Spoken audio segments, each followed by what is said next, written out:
વરસાદથી જ મુશ્કેલી પડી રહી છે। ઋષિકેશમાં ચોમાસાના પહેલા વરસાદથી ઘણા વિસ્તારોમાં સમસ્યાઓ સર્જાઈ। ઠેર ઠેર પાણી ભરાઈ ગયા અને નદીઓ છલકાઈ ગઈ। એસડીઆરએફે પાણી ભરાયેલા વિસ્તારોનો હવાલો સંભાળી લીધો છે અને પરિસ્થિતિ પર નજર રાખવામાં આવી રહી છે।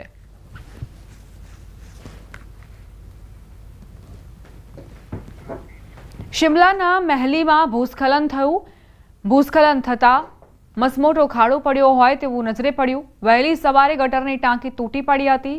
આ ભૂસ્ખલન થતા સરકારી રહેઠાણો જોખમમાં મુકાયા છે। જોકે શિમલામાં મોડી રાતથી જ ભારે વરસાદ પડી રહ્યો છે, જેના કારણે ઘણી જગ્યાએ ભૂસ્ખલન થયું તો ઘણા લિંક રોડ બંધ થઈ ગયા।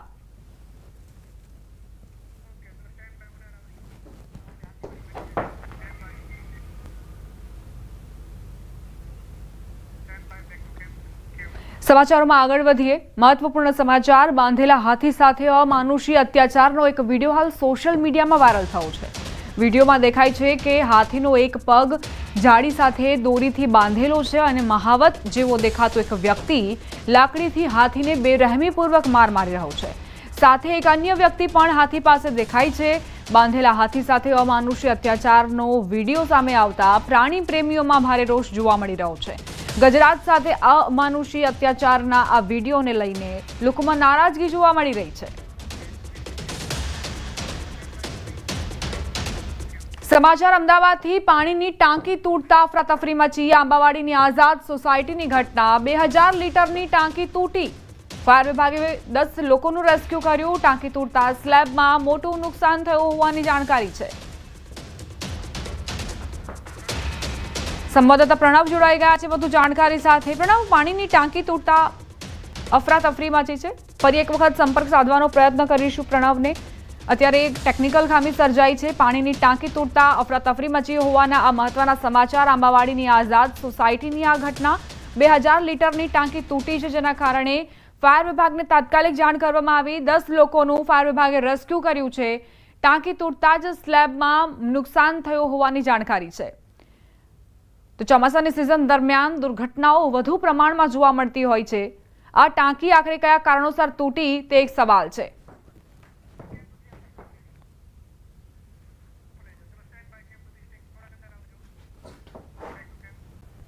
વાત કરીએ હવે તોફાની તત્વોના ત્રાસની।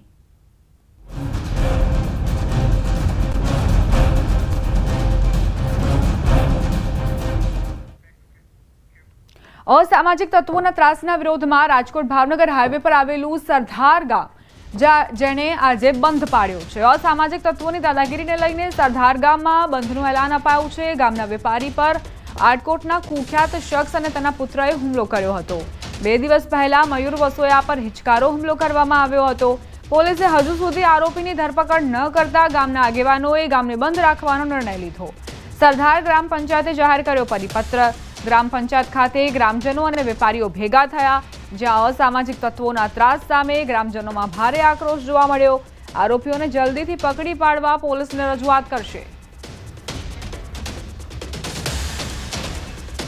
તો અસામાજિક તત્વોના ત્રાસના કારણે સરદાર ગામે આ નિર્ણય લીધો કે તેઓ બંધ પાડીને પોતાનો વિરોધ દર્શાવશે। તોફાની તત્વો અહીં ખૂબ જ ત્રાસ ગુજારતા હોય છે, જેમની દાદાગીરીના કારણે અહીં રહેતા સ્થાનિકોને ભારે પરેશાનીનો સામનો કરવો પડતો હોય છે। દર વખતે ડરના ઓથાર હેઠળ તેમને બહાર નીકળવું પડે છે।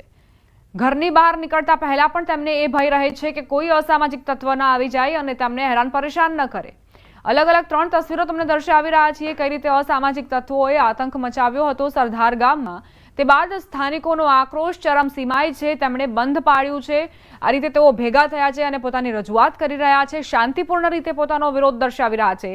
સરદાર ગામ કઈ રીતે સજ્જડ બંધ પાડીને તમામ લોકો અહીં એકત્રિત થઈને વિરોધ દર્શાવી રહ્યા છે તેની પણ તસવીરો સામે આવી।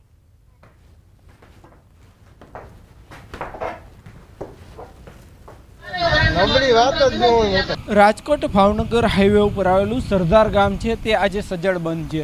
ગામમાં આવેલી જે છે તમામ દુકાનો છે તે આજે દિવસભર બંધ રહેશે। ખાસ કરીને આ ગામ છે તે નેશનલ હાઈવે પર આવેલું છે અને મોટી સંખ્યામાં જે છે લોકો છે તે આ ગામમાં વસવાટ કરે છે। આ ઉપરાંત આસપાસના જે છે એ ગામના લોકોની પણ ખરીદી આ જ ગામમાં રહેતી હોય છે। ત્યારે જે છે અસામાજિક તત્વોના ત્રાસથી જે છે એ આજે ગામ બંધ રાખવાનો નિર્ણય જે ગ્રામજનોએ કરવામાં આવ્યો છે.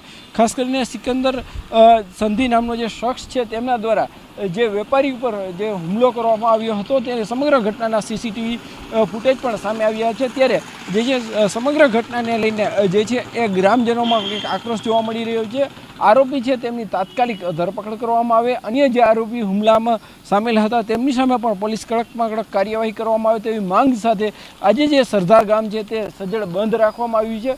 ખાસ કરીને જે રીતના રાજકોટ નજીક આવેલું આ સરદાર ગામ છે તે આજે બંધ છે. સમગ્ર ગ્રામજનોમાં પણ કંઈક આક્રોશ જોવા મળી રહ્યો છે અને જે છે તાત્કાલિક આરોપીને ઝડપવામાં આવે, આરોપી સામે છે તે કડકમાં કડક કાર્યવાહી કરવામાં આવે તેવી માંગ પણ ગ્રામજનોની છે. હાર્દિક જોશી, ન્યૂઝ 18 ગુજરાતી, રાજકોટ. તો આ તરફ અમદાવાદના ગોમતીપુરમાં અસામાજિક તત્વો બેફામ બન્યા છે. મરિયમ બીબી ચાલીમાં જાહેર રોડ પર તોફાનીઓનો આતંક નજરે પડ્યો. જાહેર રોડ પર તલવાર દંડાથી મારામારી કરી એક મહિલાએ વચ્ચે પડીને સમગ્ર મામલો થાળે પાડ્યો. ઘટનાનો વિડીયો સોશિયલ મીડિયામાં વાયરલ થયો છે. ગોમતીપુર પોલીસે ગુનો નોંધવાની તજવીજ હાથ ધરી છે.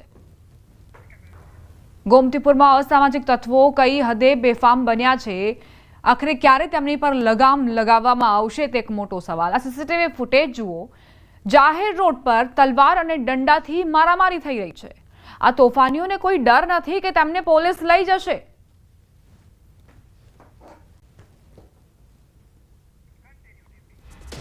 આ તરફ ભાવનગરથી સમાચાર, જ્યાં અસામાજિક તત્વો બેફામ બન્યા છે.